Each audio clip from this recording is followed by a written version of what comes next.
Yeah, yeah, yeah, Urko. Hey, hey, hey, hey, look. Yeah, what's going on? I go by the name of Steph Urkel, and welcome back to another episode of Millennium Dungeon.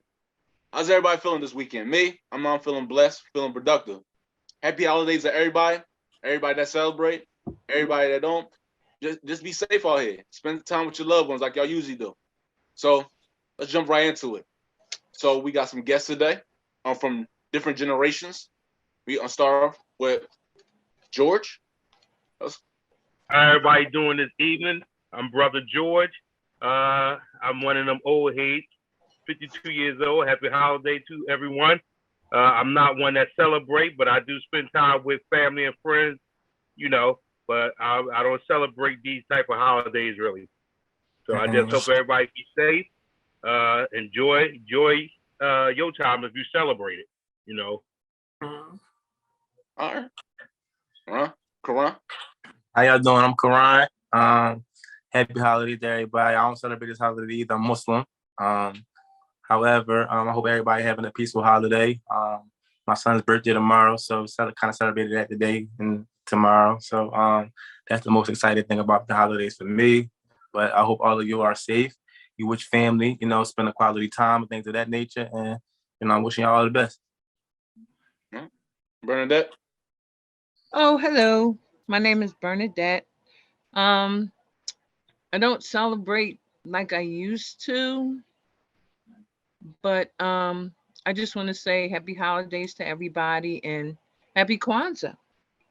I know it hasn't come up yet, but I wanted to say that to everybody. All right. Well, we introduce each other, so let's just get right into the topic. So the name of this episode is going to be called "What Are We Becoming?" And obviously, I got different guests of different generations because I want to get on different points of views and perspectives on the certain questions I asked, and also obviously, since we're all from different generations, we can all see and all experience different things that we see that's what's going on in today's society. So one of the first questions I want to ask everyone is, what are at least two things that you see that's going on right now in our generation that you might not approve of, or you see differently from how you was growing up? So we'll go with George and just go down the line. Wow. For me, what I see in this world today, period, is no love. There's no love in people at all. From different nationalities, there's just no love. People have no respect for another person's life. They have no respect for another person's property. There's no love being shown in this world today. And I know we sit back and say Black Lives Matter, and I often say to who? Who do it matter to? Because if it mattered to us, why are we still selling drugs to one another? Why are we still killing one another? I mean, I'm not saying that other nationalities don't do the same thing. I'm not saying that because they do too. We just don't hear as much about it. But I really don't see the love in our generation, and that's from the older to the younger. The love is not there. And it's like I don't want to really say you can't tell a person anything because you have some that do listen and you have some that is going one ear and out the other ear. So for me, it's just no love. And to be honest with you, for myself, I have a prayer that I say at night when I go to bed. And that prayer is simply this: Most High, if you don't have an assignment for me to do the next day, take your spirit out of his body. I don't want to be here. I don't even want to be here. If I don't have an assignment the next day, it's a waste of my time to even be alive. And I won't miss anything. I have had a very successful life, as far as I'm concerned. No, I'm not no millionaire or nothing, but as far as I'm concerned, my life has been very successful. I have touched people's lives. You know, I have done stuff that I wanted to achieve, and it's still some stuff that I haven't achieved yet. You know, but for me, it's just a simple process of who life can I touch and what way can I touch it? What is my assignment? You know, I'm here on an assignment, and I always want to know what's my assignment. So that's what it is for me. But the love just not is not present anymore.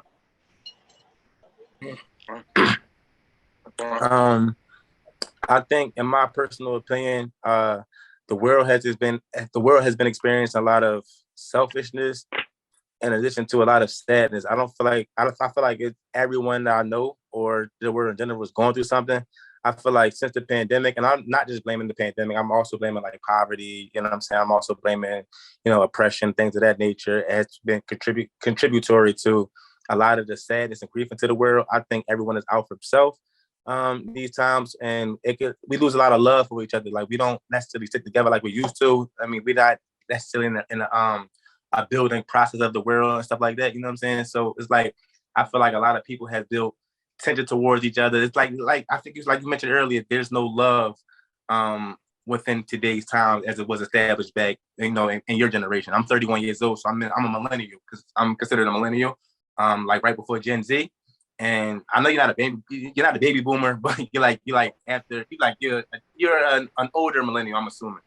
I think it's different opposed to your generation where, togetherness and, what I'm saying, love and compassion for your brother, your sister was a more prevalent thing, was a more normalized thing back in those times. And I think we lost a lot of that today. I think everyone has, personal have personal either vendettas or some type of aggression towards the next man because of unsuccessful or unhealed trauma that they've experienced. And I feel like nobody is really looking forward to outlets and coping mechanisms. So it's like we're building a lot of hate towards each other. I don't feel like we're together at all. We don't sit together at all, actually, believe it or not. We have those few small circles that do, but for the masses and the more conglomerate of the world, we don't. And it's like it's deteriorating as we continue on with life. The death toll has gotten younger. The crime rate has risen, and it's not just our city; it's multiple cities. It's like every inner city that you come across, whether it's Detroit, whether it's Chicago, whether it's St. Louis, Philadelphia. It's becoming a globalized thing, and it's like it's affecting many of us. And God forbid, it's actually trickling down to our younger generation because they coming up with the same nuances that we're experiencing today, and it's going to happen in their generation. God forbid. Okay. To piggyback off of what the two brothers were saying, they're right. There's not enough love out here, but there's also not enough, not just respect for each other, but self-respect. When I was coming up, we couldn't even go to the corner store without washing, without bathing. A lot of people come out here and with the pajamas on and stuff like that.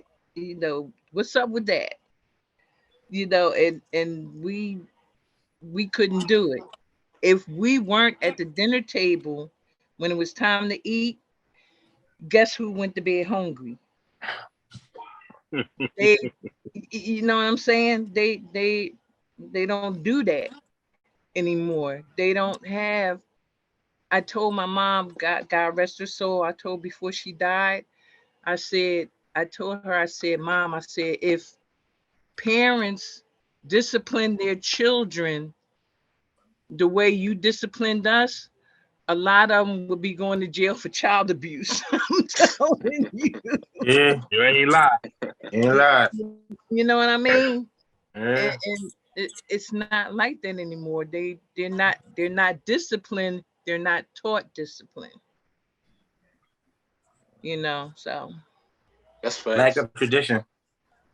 I'm pretty much all y'all hit it on the right on the nail, because honestly, like I think one of y'all said it when it comes to unity and no love. We don't really see it, and I hate to bring race into it, but especially in the Black community, because I guess because I'm considered a millennial. I'm 29, but back in like my parents' generation and my grandparents' generation, even though it was still crime, obviously it's always going to be crime in every generation, but it was more unity and more respect for one another. Like you actually talk to your neighbors, or if you saw somebody that looked just like you wanted to say hi, or you wanted to get to know that person. Nowadays, it's like, I'm not even going to say in Philly, but like in any other city, it's just like you see somebody that you don't know, you give them the mean mug. You know what I'm saying? You don't Mhm. really want to get to know somebody. You just What look the at F them. you looking at? Exactly. It just makes you paranoid too. Like I even gotta take accountability for that, because even sometimes when I go in the neighborhoods I'm not familiar with, like I'm on edge too. But at the same time, Yeah. it's like this is another black person. This is another brother. This can be another sister. But Yeah. and I feel nervous being around you. You get what I'm saying? Meanwhile, if you go to another neighborhood, you go to a suburbs or predominantly white neighborhood, then you feel like at ease. Do that make sense? Yeah. Which is sad to say, because like and you should feel closer and more at ease with people that look like you. But in our community, we've just been so traumatized with crime, depression, and etc. It's just we don't really feel safe being comfortable around on one another. And I also want to say, like, one of the things that like I don't approve of nowadays is like how we don't want to listen to people that came before us. Like in this generation, everybody knows everything. You know, like we want to learn the hard way. We don't want to listen to the people that came before us that are trying to be like, yo, you shouldn't do this or you should do things like that. And we think we know everything. And obviously, I feel like a younger person, hard hit has been around since our grandparents' day. You know what I'm saying? Yes. But like now it's like times six. You know, everybody want to learn things the hard way. Like, oh, they don't know what they talking about. You know, like I'm gonna do this my way. I'm gonna do me. Da, da, da, instead of just taking advice when somebody give it to you and not having to learn like the hard way, whether that's going to jail or risking your life. So that's one I, of the things I see. Can I piggyback off that for a second? Go ahead. Like to piggyback off that for a second, though, like I totally understand, like, you know what I'm saying, the mindfulness of, you know, listening to our peers and, you know, people that came before us. However, do we have, like, especially within our community, I'm only talking about our community, to learn from and to listen to? Like, you know what I'm saying? Like, if you have those peers and things of that nature, those role models, those quote unquote inspiration of today's time, not, you know, of David times, I'm talking about of today's times. Like, do we have, now I wasn't calling you old, Dave, I apologize for that. But do we have that great representation? Do we still have that figure in our neighborhoods to actually listen to? Like, if, you know, just because you're older doesn't mean you're wiser. You know what I'm saying? So I think we still have that struggle upon, you know, still finding those, I don't want to call them role models, but that those figures, those staples in our community. So it's like a hand-in-hand type of thing. Yes, I understand, like, a lot of us do carry a lot of wisdom and knowledge, you know what I'm saying, to be able to, you know, teach to youth and the understudy, but a lot of us are dealing with our own traumas and battles. So we can't really give any advice to the youth of our own life. Is that correct? So I'm saying, I think it's a generational thing at this point in today's age. I'm talking about in the 21st century. You know what I'm saying? So it's like a hand in hand. It's hard hittedness mixed with no guidance. I mean, who to lead? I mean, who's actually a representational leader? Exactly. That's true. I didn't think of it like that. A lot of times it's a question. What is the younger generation really looking for? What you two guys are in your 20s and 30s, right? Yes. And my two sons is the same way. My youngest son is 26. My oldest son is 37. And I will ask the question, what is it that y'all looking for? What is it that y'all seeking for? Like somebody told me, my fiance nephew, he's in his 30s. He said to me one day, he said, man, you could be a good motivator for us young guys, but one of the biggest things we want to know is how to make money. That's the first thing is on our mind, how to make money. So he said, before you can really reach us, you got to be able to tell us how we can make money. So I'm going to ask you two guys, what is it that you're looking for? What is it that you're seeking for? You want to go first, Corin? Yeah, I'll go first. Being honest, and I'm not meaning to gloat in no way, shape, or form, but I'm financially stable at this point in my life. You know what I'm saying? So at one point in time, growing up as an adolescent, as my early 20s, you know what I'm saying, instant gratification as far as the dollar and, you know, the fast life or, you know what I'm saying, materials was a thing of mine. That's what I wanted. That's what I actually wanted to learn. I didn't want to know. I didn't want to know how you got it. I just want to know the fastest way to get to it. But I think at this point in my life, as I'm approaching middle age at 31 and stuff like that, structure, guidance in terms of discipline, you know, real manliness, you know what I'm saying? I want to be somebody's father. You know what I'm saying? I want to put my, you know what I'm saying? So that's more so what I'm looking for in my today's time. That, you know what I'm saying? That masculinity, that nourishment of, you know what I'm saying? Discipline and structure. You know what I'm saying? Not just the dollar gratification, but how to actually be a staple in my community, how to be a representation to the youth, how to stand on my truth, and take accountability, just be that man's man that most of us lack in our today's time. So that's what I'm actually looking for. Okay. Just more like-minded, goal-oriented individuals or generations of community that's looking for more routine and discipline, and you know what I'm saying, and stuff like that, opposed to the fast life or anything tangible. For me, to piggyback off what Karan said, it's mostly like I'm looking for financial stability, to not just for myself, but for my family, to being able to take care of my family and know that they're good, and not know that everybody in my family is straight and not struggling.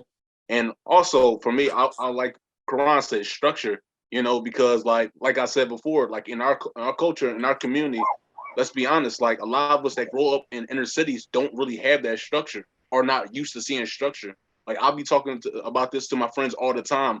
A lot of us that grow up in the inner city don't really grow up in 2-parent households. And that's a sad reality. And not to say like it is not, obviously there's Black couples out there raising their kids in a healthy way, and that's good, but it's not enough. So that's something that I strive to always see, like, and how I approach things. Like I want when I have kids, I want them to see what discipline looks like. I want to see what a healthy household looks like. And even if me and my wife are going through something, I want them to know that we're still holding the household down in a healthy and right way. I don't want my kids to see disorder, because a lot of us are used to seeing disorder or not having that parent figure there. So we got to learn the hard way, or we learn from trauma, and we think that's normal, which is a sad thing. And it's mostly, we see that in our community. So those are things I really want. And what, just like Karan said too, is like, I feel like a lot of us chase money in our generation, because I feel like that's what's pushed on us a lot, especially with the social media era. Because now you can't look at a post without seeing like a celebrity flaunting off their cash, or look at the brand new whip I just got, look at the brand new mansion I just got, look at this chick I just got when I was showing off in the club and stuff like that. Because we're so, like, we idolize money nowadays. Like that's the thing that says, if you don't got this money, if you don't got this material thing, then you're nothing. Like even being average is not even good anymore. I know plenty of people that got 9-to-5 jobs with benefits that still say that, he all right, or he corny, he's lame, because they are not in the 1% of people. So if you're seeing this all the time on your phone, scrolling, oh, this rapper, this singer, this actor, this movie star, then of course that's what you're going to chase. But in our culture, it's just like we overvalue it to the max. You get what I'm saying? Like we put dollar over everything. We put dollar over our own people. Yeah. But see what we have to realize, what younger people have to realize, is that although they see those people, they didn't start at the top. A lot of young people are finding out, not only do they want a hand out. I heard a young boy say one time, "Well, I'm glad Obama's in office because I don't have to work anymore." What? They're looking for, they don't want to start at the bottom, they want to start at the top, and that's just not going to happen. People say, well, I want what you have, but are you willing to go through what I went through to get what I got? And a lot don't want to do that. Sister, you right on point with that, because a lot of people ask me, well, how did you achieve certain things that you achieved? And I wasn't raised in a house with my dad there. My mom raised me right in Richard Allen Project. At the age of 18 years old, I already had 2 kids. I had my first 2 kids when I was 17, get ready to graduate in 1985. And my mom made it clear to us, to me and my 2 sisters, they was older than me. When you turn 18, you got to roll. You got to get out of. You got to get out That's of my a house. problem, Not my because- community, not, man. not. Let me finish. Not because she wanted to kick us out, but my Right. mom had applied to move out of Richard Allen, and they only offered her a 1-bedroom place. She put that on hold until all us was of age to get out. My sister, my older sister, she left and she got married and whatnot, and they still live in Germantown. My second sister, she went in Job Corps in Virginia for about 2 months, and then she went in the Army. I went in Job Corps up in Chesapeake Job Corps for 2 months, and then I went in the Navy. And I asked the Most High to allow me to go in the military, do 20 years, and come out and work for nobody. This was all my mom by herself. My dad was there, but he had another family. He was remarried, lived up, by Dobbins High School on Van Pelt Street, Compton, Philly and everything, retired cop. But that was the best thing my mom ever did for us, as far as I'm concerned. Exactly. Because it made me develop into who I am today. It made me develop into what do you want to do? We used to always be asked the question, who do you want to be? Not what you want to be, who do you want to be? And that was a question that my mom used to always ask us. And for me, not having a male figure in my life at all, I didn't have a role model. None. I only had females. My grandmother, and I have a book out, and I have that in my book. I had my grandmother, who was my dad's mom, who lived right around the corner from us in Richard Allen Project, my 2 sisters, and my mom. I was the only male. I used to fight every day because people wanted to challenge me every day because I didn't have a male in my life. See what I'm saying? So I'm just thankful that my mom did that for us, and she was able to get up out of Richard Allen Project once we was gone. And it made me develop into who I am today, because I had to take a road of being a man in a young age without a role model. And I was successful. And I never look at what another person has for my life to be successful. I want my life to be successful based on what I feel is successful, not what another person has.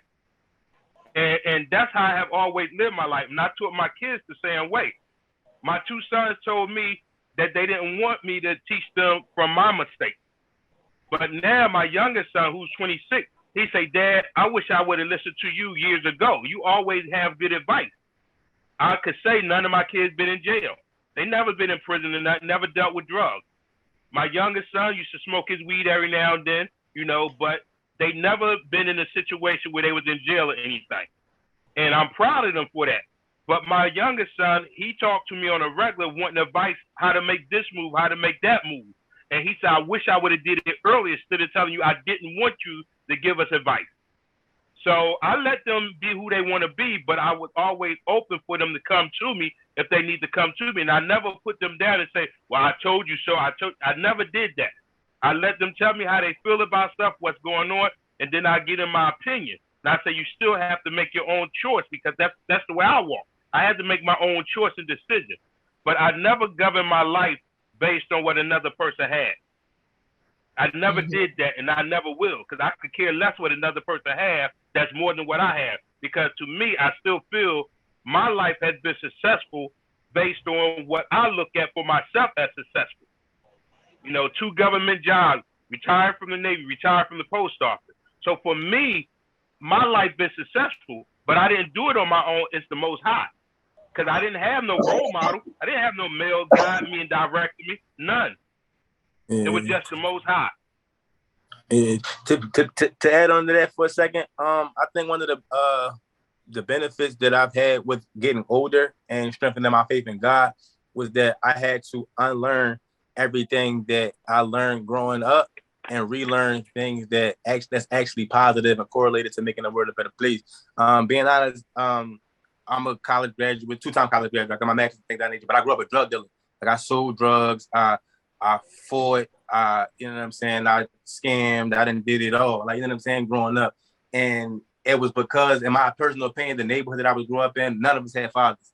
You know what I'm saying? Nobody I grew up with, none of my friends got fathers. You know what I'm saying?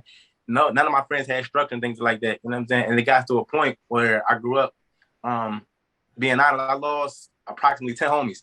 You know what I'm saying? I know I didn't want to live like that. You know what I'm saying? So at some point in time, I changed that mindset of like, damn, I don't want to die like this. I don't want to go to jail like this. You know what I'm saying? I'm better than this. You know what I'm saying? I hope our community, I hope our people, and I think it's actually going to take for a lot of young people to fall on their ass first. You know what I'm saying? To realize those things, like, you know what I'm saying? Like, damn, this is actually not the way to live. You know what I'm saying? Pocket watching or chasing instant gratification or, you know what I'm saying? Just chasing the dollar or the fast life. And like, I forgot your name, Miss Lady. And like, Bernadette?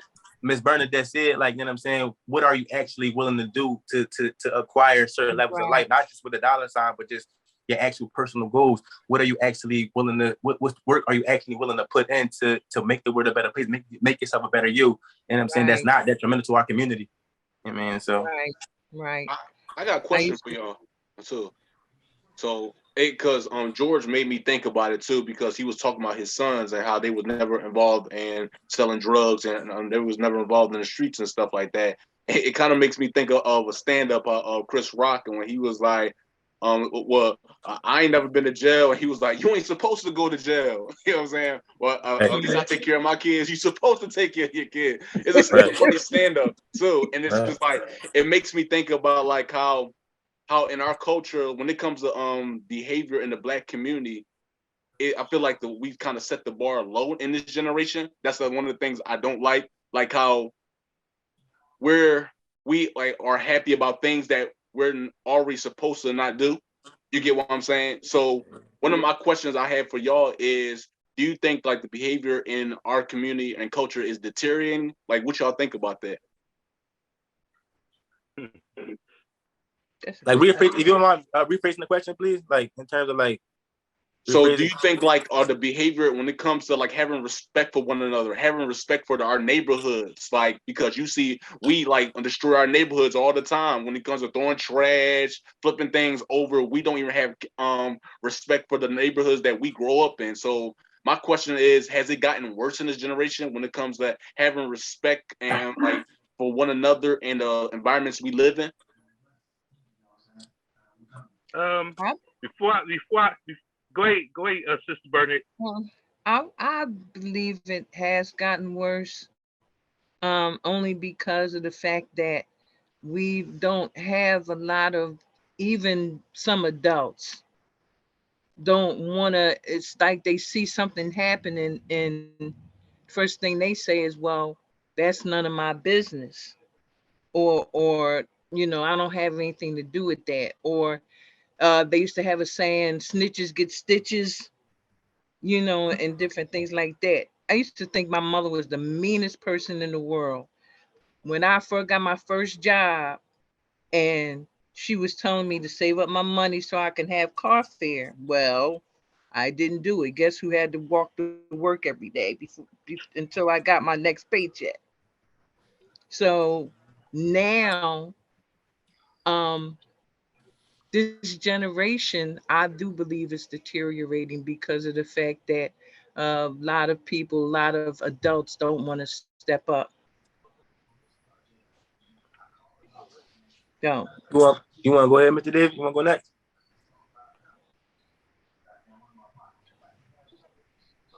George? I think he froze. Well, I'm here. Are you here? You want to go next, or we go next?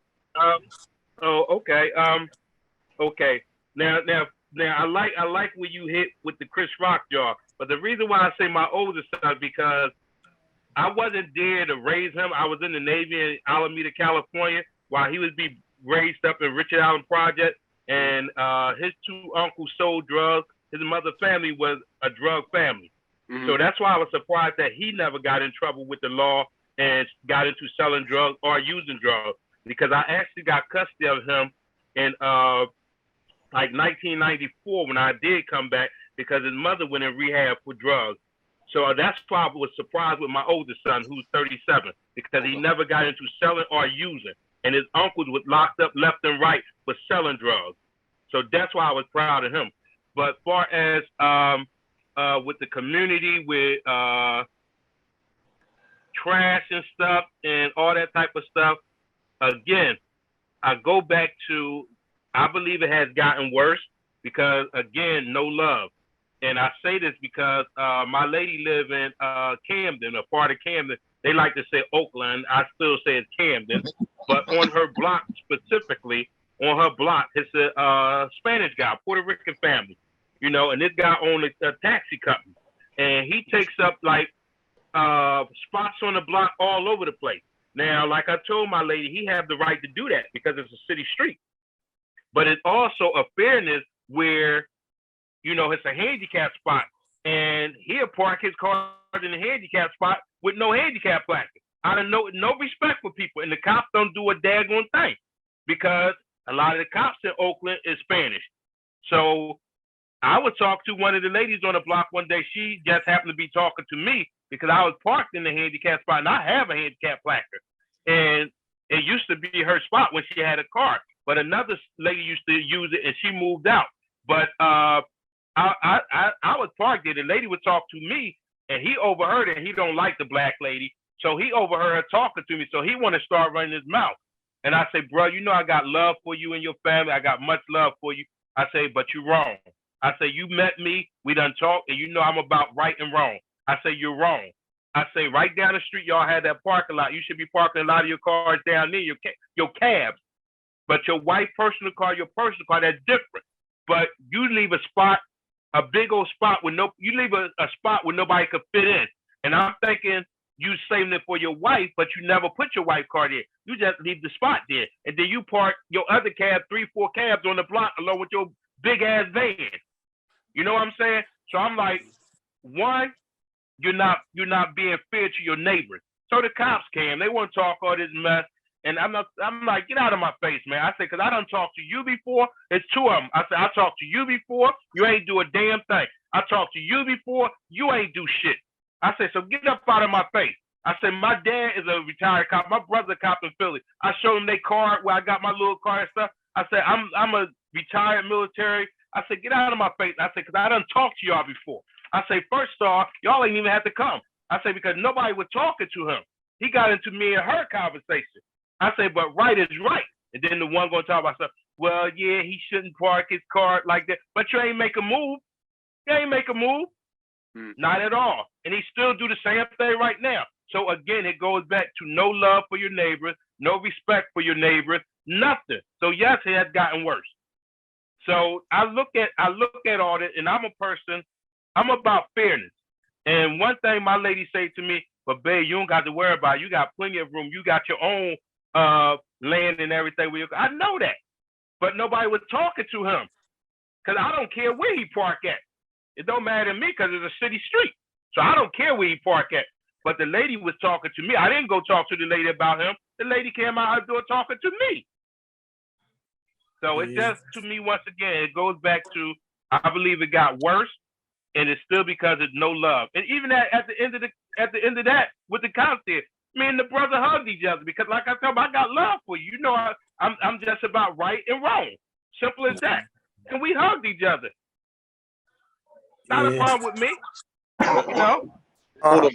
Hold on, Karan. So we're gonna go on a quick break real fast, and when we come back, it's gonna be part 2 of this episode, and you're gonna start off by saying your response. All right? All right, got you. All right. So to answer the last question, has our community gotten worse?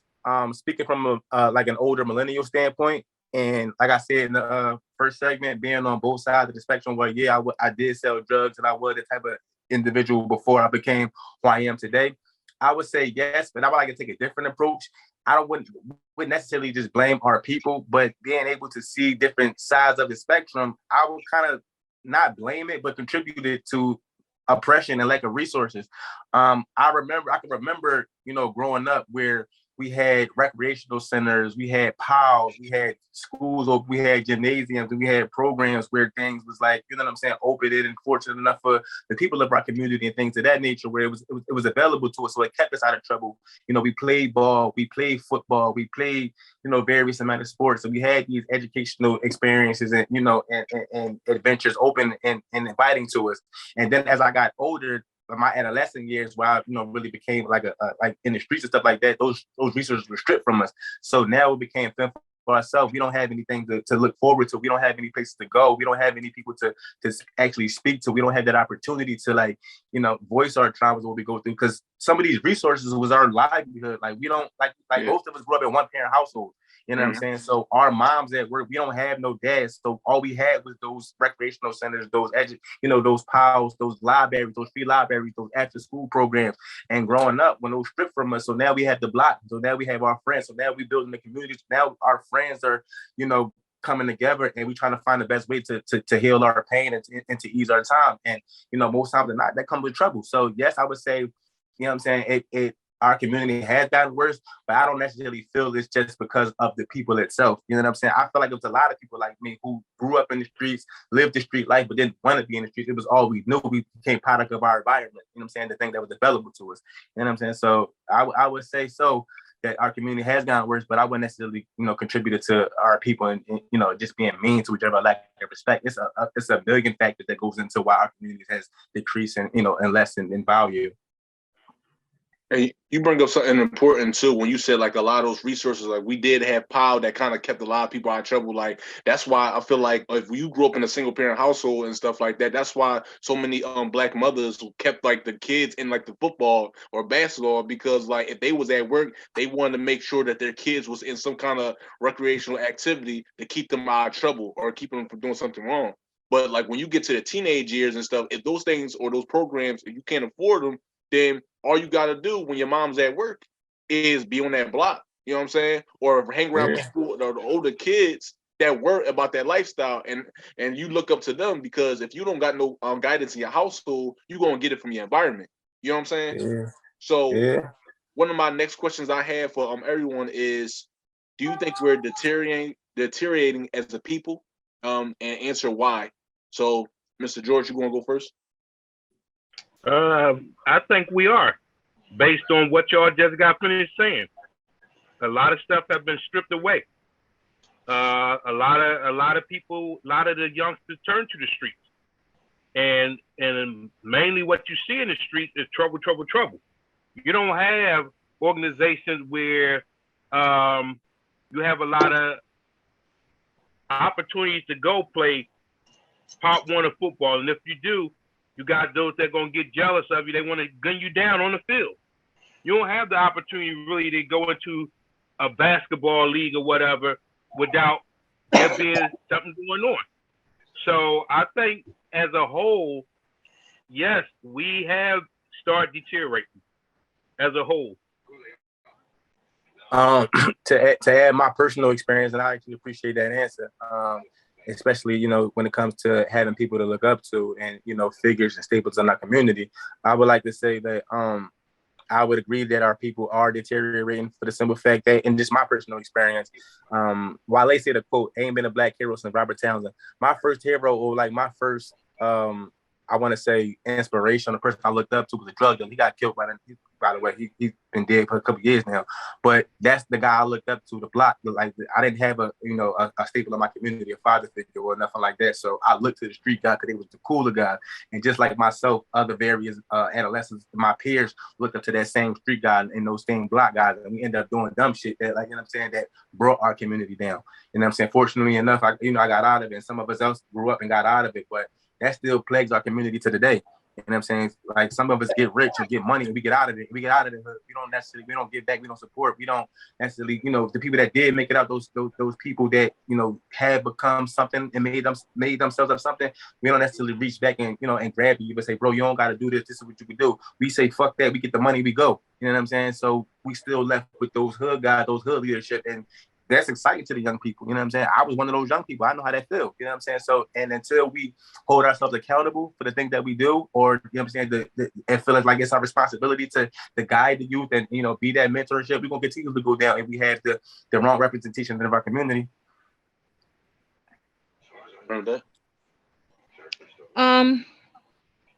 Yes, I think that we are deteriorating because as I stated earlier, and just like the brother just got finished saying, we don't have that guidance. We don't have mentors. There was a program that this brother that I know, his name was Abe. He had this program called Each One Teach One. Each one. I remember that. Yeah, and my daughter was actually part of that. My granddaughter now, who is 20, she teaches a lot of young people different things. But because we don't have, because that guidance is not there, like I said earlier, it's about me. It's all about me. It's not about, like the brother just said, it's not about pulling anybody up. It's not about helping them to better themselves, you know. Uh, Yeah, I agree with that. And for me, it's like I think we are deteriorating as a people. It's like what y'all was saying. We don't have enough leadership in our community anymore. And like I said earlier too, like if a lot of us don't have that guidance or that masculine father figure in the household to give us that tough love or they'll sit down talks on what it takes to be a man. And like I said, if you can't find positive guidance in your household, you're gonna seek it in your environment. And that's the Right. dude that's out here selling drugs. It is what it is. You said something, bro? No, I was just agreeing with you. Yeah. And yeah, and also another thing too is I feel like a lot of times, like even nowadays, when we do have those positive role models that try to talk us out of staying out of trouble, I feel like we look at them as corny or lame, because like when we were saying before about Powell and stuff, it was plenty like mentors that I knew that were like cool, you know what I'm saying?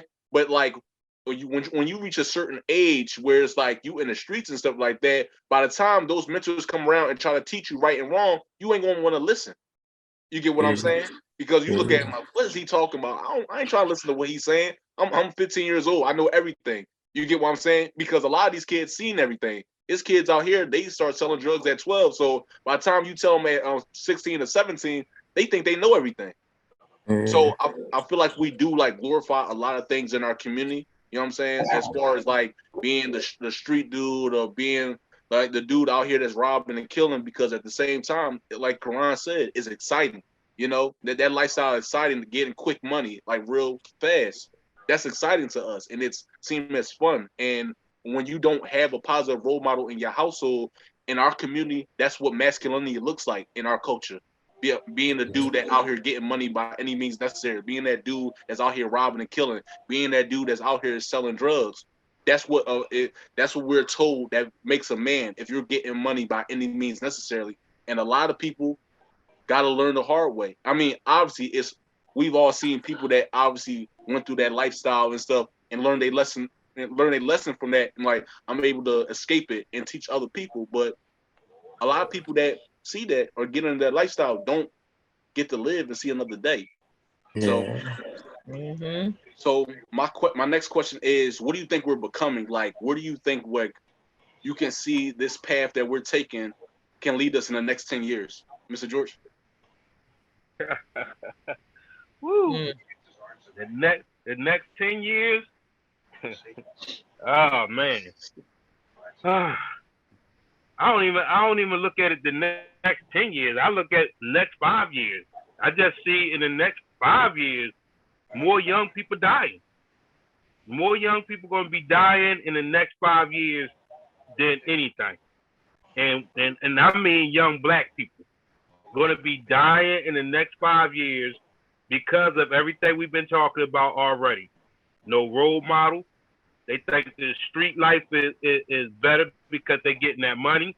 They see these rappers, they see these ball players, and it, they, it's just going to be more and more young blacks dying. That's what I see the next 5 years. And it's sad to say that, and it hurts to say that, but that's what I see. Because no matter what, it goes back to what I said earlier. Where there's no love, there's not going to be unity.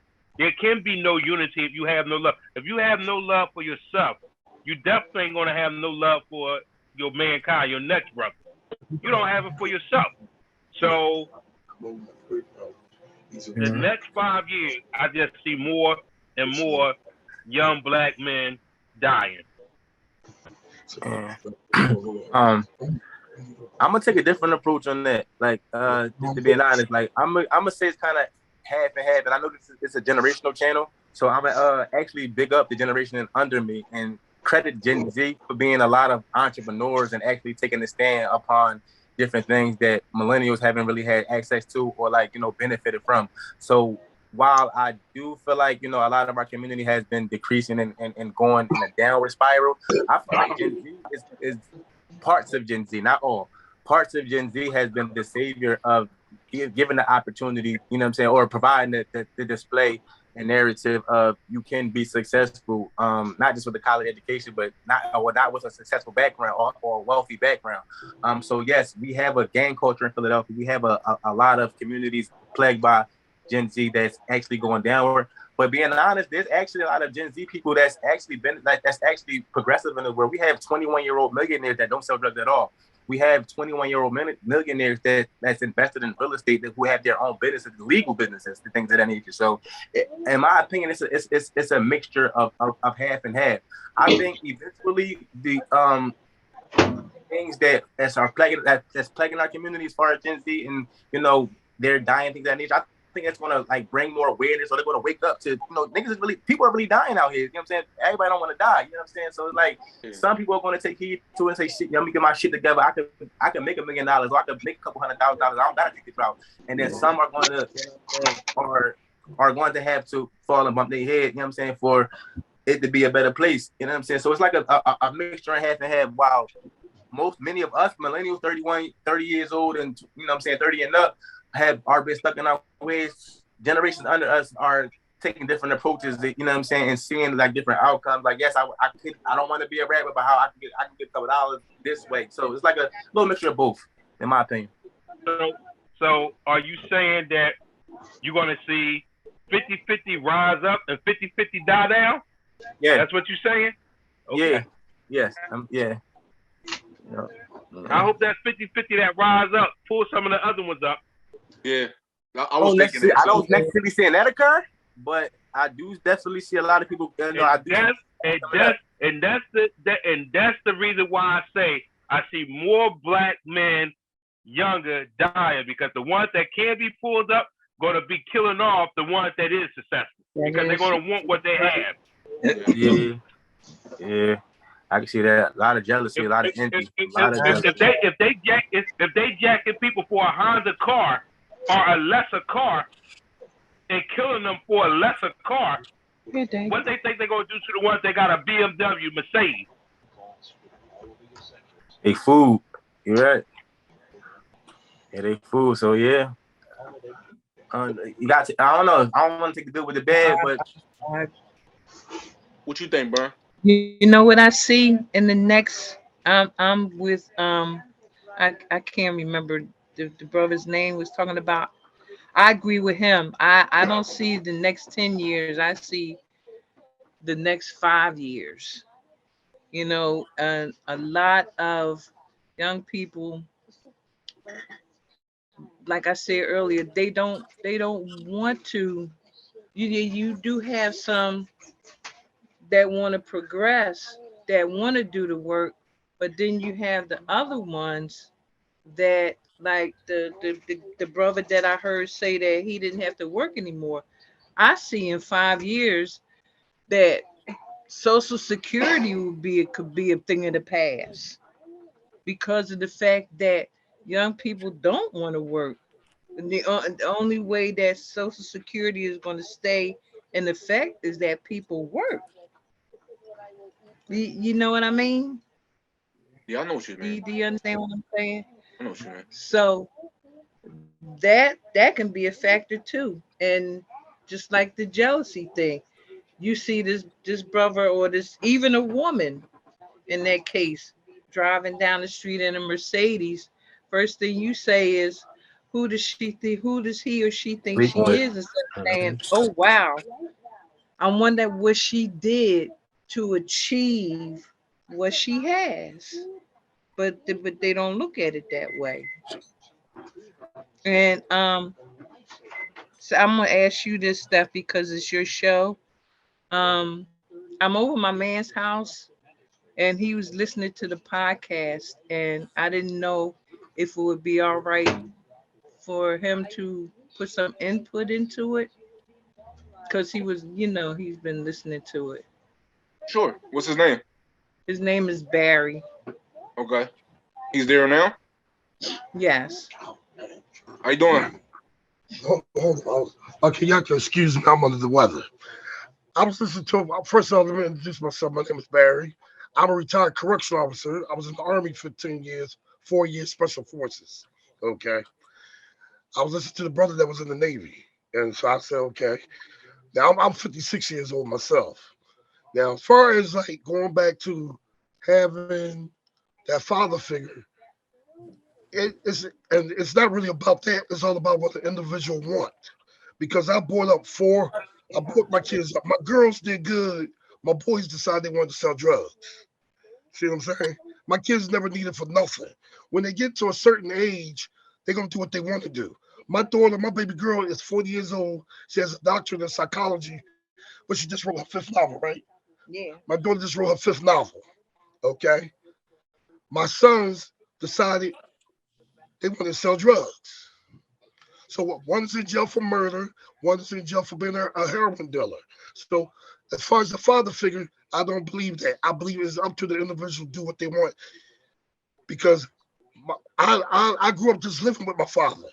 Because my stepfather used to bother me. At the age of 12, I took a butcher knife and tried to kill him. So I had to go live with my father. See?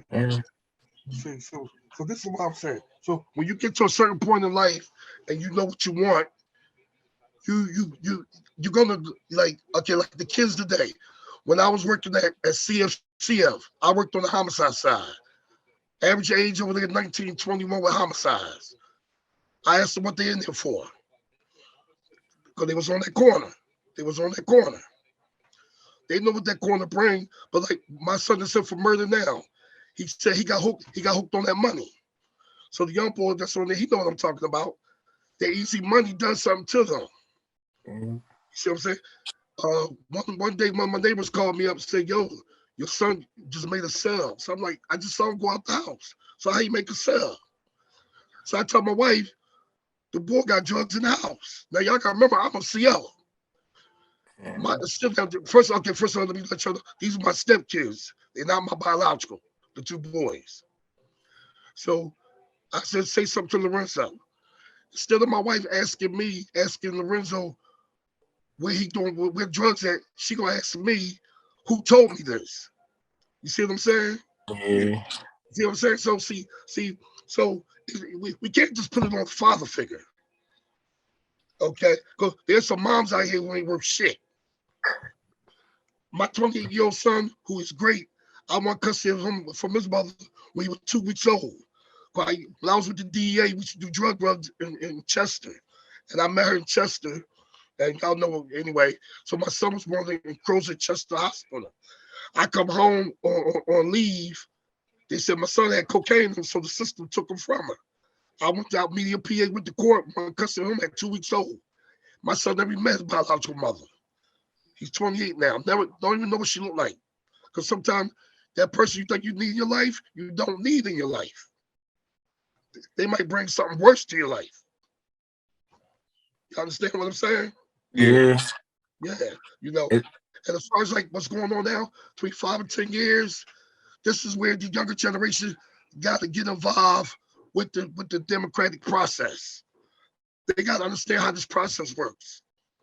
Because if you let the wrong people get in office, first thing people say, all the people get in there, and they're going to do this, do that. But you can't complain if you don't vote. Yeah. You can't complain that. if you don't vote. The numbers count. I had to tell it to the young folks around here. Well, Mr. B, I'm only one person. So I said, how much is 1 + 1? 2. How much is 2 + 2? 4. That's how the numbers work. It only takes one person to vote. The Republicans tried to knock out my vote this year. And the day of voting, they sent me some bullshit letter, tell me, because I'm handicapped also. So I sent mine to mailbox. I've been doing it for years. All of a sudden, my mail-in ballot didn't count this year. Y'all hear what I'm saying? Yeah, It's just shit. Bruh. It comes from a bigger place. a lot of factors. Yeah. That breaks it down to the community, like shutting down the recreation centers and all that. You can't have the center open when the government don't approve the money. You see what I'm saying? So Yeah. we figure they shut down stuff in the city. They know what it's going to bring. They know what it's going to bring to us because unfortunately, it's more of them than it is of us. And those of us who try to speak, like you said, some of the young guys think they know everything, don't know shit, don't know nothing. But now, every time I talk to my ex, she tell me, Frankie, tell her, Mom, I got this guard talk to me just like Mr. Barry used to talk to me. Now you want to talk to the guard, now you behind bars. I've been trying to tell you this shit for years. But he decided to do what he wanted to do. Y'all understand? See what I'm saying? Yeah. Kids, you could talk. They're gonna go do what they want to do. I mean, we had family day at the house. Every other weekend we used to ride out to the flea markets.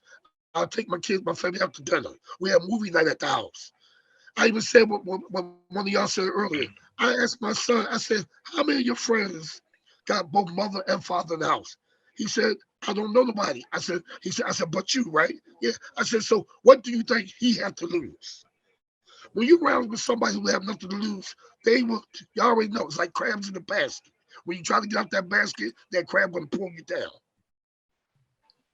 You know, sometimes you gotta break away from it. When you doing something and you see somebody else doing, sometimes you gotta break away from that. It's just it's like a basket full of fruit. If you got one bad fruit in there, you don't take that out, the whole basket will get rotten. You understand what I'm saying? It's a fact, yeah. It's a fact. Yeah, you know what I mean? It's the truth. I'm telling the truth.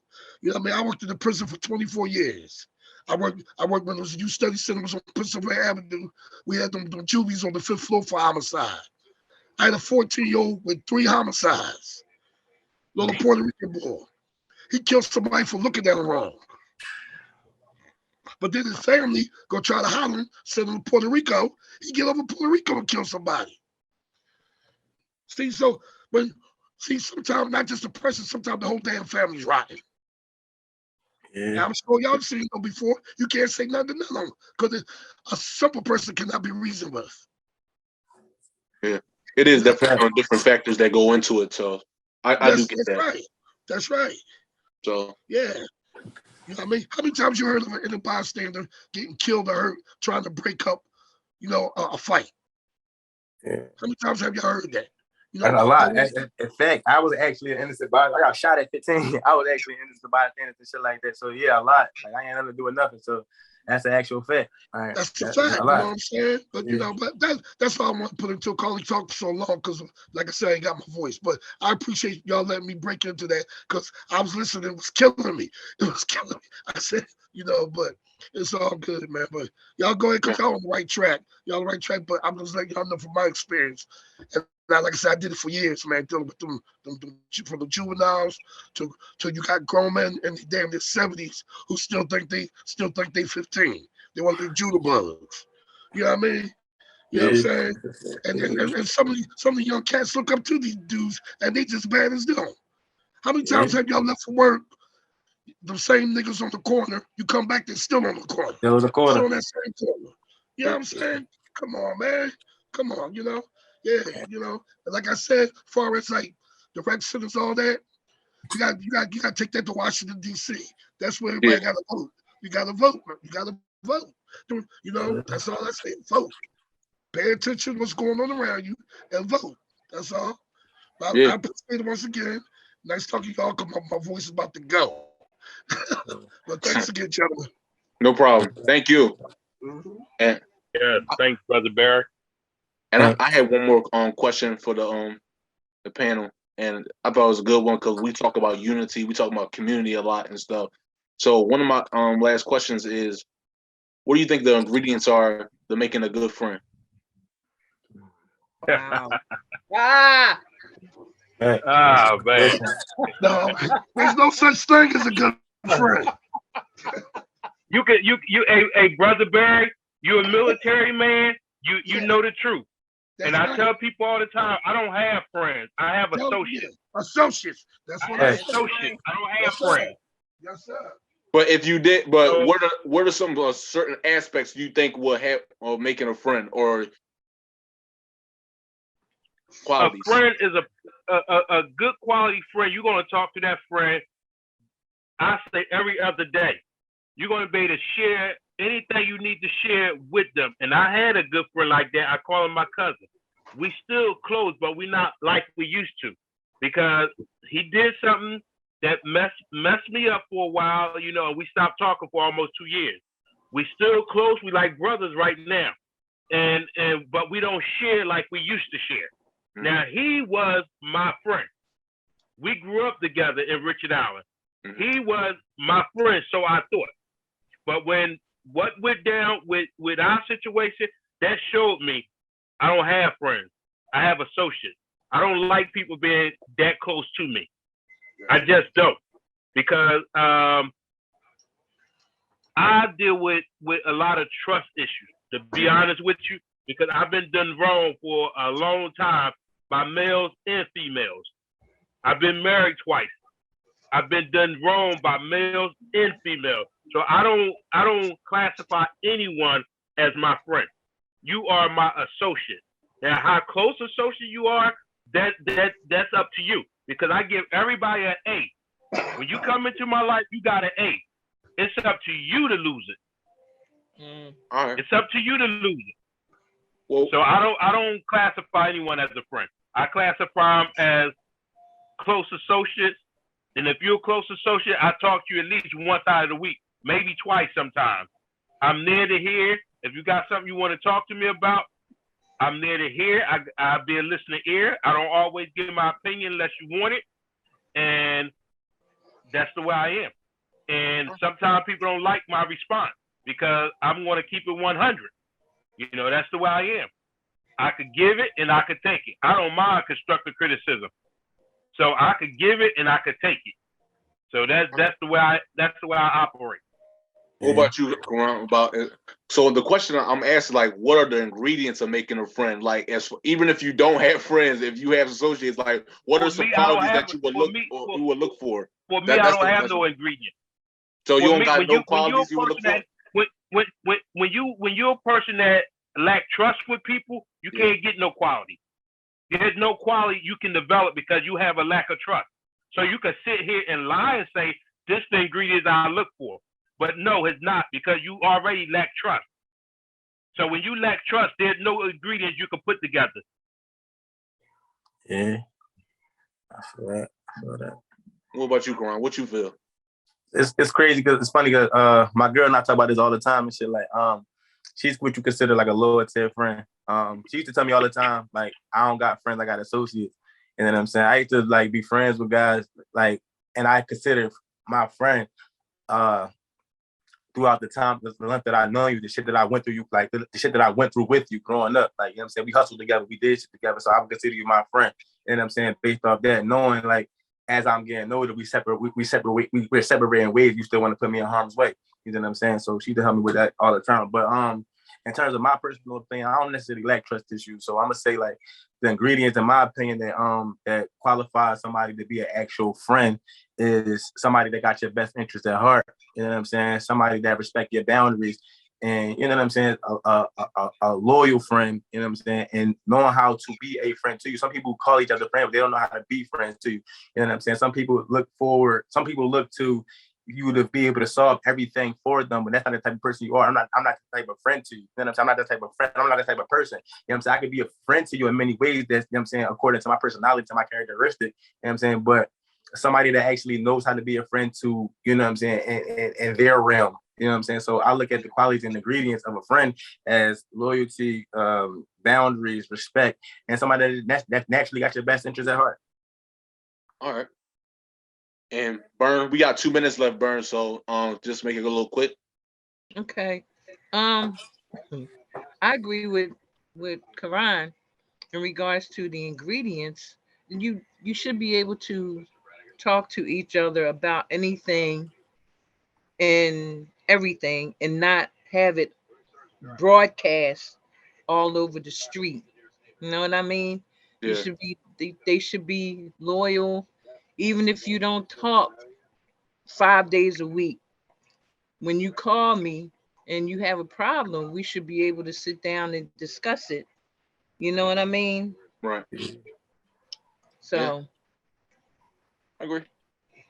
But we about to wrap up, y'all. So like I said before, I appreciate y'all for being guests on this panel. It was good to hear different perspectives from each generation, and we definitely got to get y'all back on. Excuse me, Steph. I wanted to say something. When we're talking about the ingredients of a friend, if you could make, a lot of people want their friend to be like, I need somebody like me, good or bad or whatever. So when we ask the question, the ingredients of a friend, I think Karan was closer to it. It's not so much. I think people were explaining their feelings and what they went through. So it's more so is, okay, if I had somebody that I can weird science and make, this would be their characteristics. So that's more so the question. We probably got to pop back in, man, because I just wanted to get this home, because I think that's a part of the issues with us nowadays. Some people probably don't know how to be friends. Some people get mad as soon as somebody do one thing that they don't like, they ghosted them. You know what I mean? So how can that person even feel like they worthy of being a friend? Was like, damn, what the fuck did I do wrong? So you got to know how to be a friend first. And being a friend is not just when things don't go your way, you bounce. right. Because somebody could do that. What's the definition? What's the definition of a friend? No, what's but the that's definition of a friend. Okay, so I think if it's a foundation, of course, everybody gonna have different stuff because they come from different experiences. The definition of a friend, to me, top thing would be loyalty. You cannot have a friend without knowing that they're gonna be there for you. It's like that thing. If I close my eyes and fall back. So I got one the last questions, and basically it's kind of like word association. So I want to just get y'all honest opinion on when y'all hear these words. So block party. So we just gonna give a quick short answer when you hear the word block party. What do you think of? You go first, Karan. Unity. George. Same thing, coming together, unity.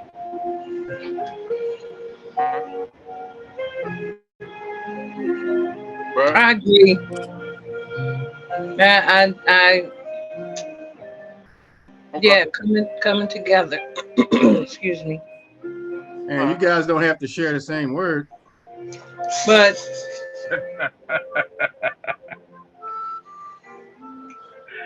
we'll let you bring another word, D. All right. The next one, calling somebody by their first name. Respect. No. It's what do you think of when you hear somebody that's 20 years younger than somebody calling them by their first name? Oh, disrespect. My turn. I'm on the fence with this one. I'm neutral. Sometimes I don't like to be called Mr. Karan. yeah, I'm with Karan on that one. It could be a thing where they call because everybody calls me Miss B anyway. So if they're saying Miss B or Miss Byrne, I can say to them, call me. Please don't call me Miss B. Although I'm 65, you don't have to call me Miss B.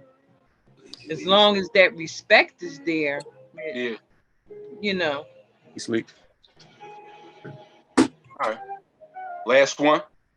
What do you think when you talk about family values? Who go first? Me go first? Yeah. When I think of family values, I think of my girl. I think of respect, admiration, loyalty, love, trust, honesty, communication, togetherness, conflict resolution, and you know what I'm saying, structure. Oh, he about to get a good plate tonight. Man. What about you, Mr. George? I say one word, united. Okay. Burn. What was the question? I'm sorry. I'm say the question one more time. What do you think of when you think about family values? Family values, togetherness, love, honesty, being able to communicate with each other. And that's one of the things that me and Barry have in common. We talk about any and everything. We don't always agree, but we're able to talk and straighten things out. And one of the things I appreciate, we from since we've been together, it has never been a thing where we go to bed angry at each other. Okay. All right. Um, I like the ones. So for me, and when I think of on Black Party, I think of, like y'all said before, unity, because Black parties are always been a staple in the Black community as far as bringing people together, even through bad times. Because I remember when growing up in Black parties, whether you didn't like somebody or not, y'all still came together and had a good time and put those differences aside. So that's something that I feel like we kind of missing nowadays. Because I don't know about anybody else, but I rarely see Black parties, especially in Philly anymore. But that's one. When I think about calling somebody by their first name, kind of different. Like, I think it depends on how comfortable you are with that person. If you barely know somebody, you calling them by their first name, I think it's kind of disrespectful if you're there like somebody that's generations before you. But if it's somebody that you're cool with and it's somebody that there's like, just call me by this, then I think it's acceptable as long as they're okay with it. And as far as family values, I think Karan hit all the basic words. He beat me in right? he said all the key words. Admiration, there's love, respect for one another, this unity, togetherness. I think all That's those why things. I just say one word, unity, because he hit everything. He covered Yeah. everything. He sure Said did. everything. So, I'm in love. Yeah, like Ain't nothing wrong with it, bro. I'm in love, gang. but yeah, Wow. those are all the words I think of. And I feel like those are things that we're kind of missing nowadays because we don't see enough of that. Because everybody's, how relationships are. It's like everybody's out for themselves now. There's nobody about building. Nobody wants to build with each other nowadays. It's just mostly like, well, what they can do for me, what they bring into this. This is like, what can we build together? That's what family values is supposed to be about. But Right. that's all I got to talk about for that. And like I said before, I appreciate y'all for coming on. We definitely got to get y'all back on here. Yeah, I appreciate that. That was wild, man. Thanks. It was Thanks a so much. pleasure. It was a pleasure. Thanks for having me. No problem. Yeah. Real quick. The reason you don't see no block parties, but because of the violence in the city, they're not giving permits out. They refuse to give permits for block parties. Oh, okay. Yeah, so that's why. Yeah. It's understandable now. So, Yeah. with that being said, I go by the name of Steph Urkel. This has been another episode of Millennium Dungeon. I'll see y'all next time. Peace. Appreciate All right. it. All right. Peace. All right. All right, take it easy. Yeah. Urkel.